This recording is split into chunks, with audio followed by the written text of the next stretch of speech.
The government has approved in principle a tourism visa for 90 days that would allow 2 further renewals, making it 270 days, and ideal for the winter visitors who come here for long stays in Thailand. 2-week quarantine, COVID insurance and testing is all still part of the plan that could see many return here. This visa, though, will only be able to be applied for from an embassy or consulate outside Thailand, so far isn't an option for those already here and won't be usable for applications for work permits. The Tourism and Sports Ministry is looking into the option of creating new public holidays in a bid to stimulate the economy, this according to a Deputy Prime Minister yesterday. First suggested by the Prime Minister himself, the dates may coincide with Loi Krathong. As in previous similar holidays, spending has been good in many tourist areas.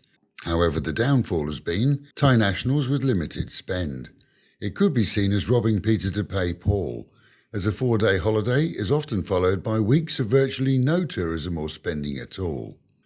5 new cases of COVID were reported yesterday, all in quarantine after arrival. A Thai man coming from Japan, another from Bahrain, a student from Pakistan, and 2 non-Thais from Saudi Arabia and Qatar. This on the same day that 3 patients previously diagnosed have been treated and now free of the virus have been allowed back into society. One of the biggest anti-drug operations in recent years continues around the kingdom. This is a so-called supergrass who was arrested earlier in the summer, continues to spill the beans to investigators. 33 more arrests yesterday bring the total in recent days to 16. A mammoth meth haul, reported in our news earlier this week, is also said to be attributed to the arrestees' information. A planned student rally at the weekend is predicted to see some 20,000 youngsters attending in the capital. The anti-government rally is expected to remain peaceful, as, according to the authorities, those organising and taking part are unlikely to be violent. That event, though, will be well policed for the safety of all.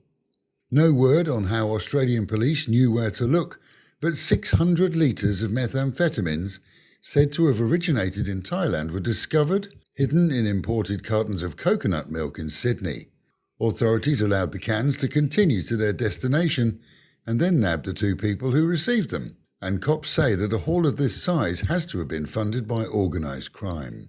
Meanwhile, at home and in Pattaya, and the now-closed zoo, Monsters Aquarium, discovered by authorities to be operating without correct licensing, has made a press statement saying that until they can arrange for proper licensing, they'll open for free as an educational centre. Claiming that all animals had proper documentation, the owners plan to keep the doors open to students once that's approved.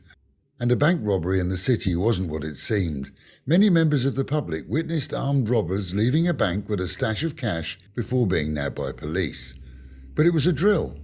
Police are now routinely working with businesses such as banks and gold shops to establish a quick response to robberies. And yesterday's event, which was monitored by senior officers, went smoothly.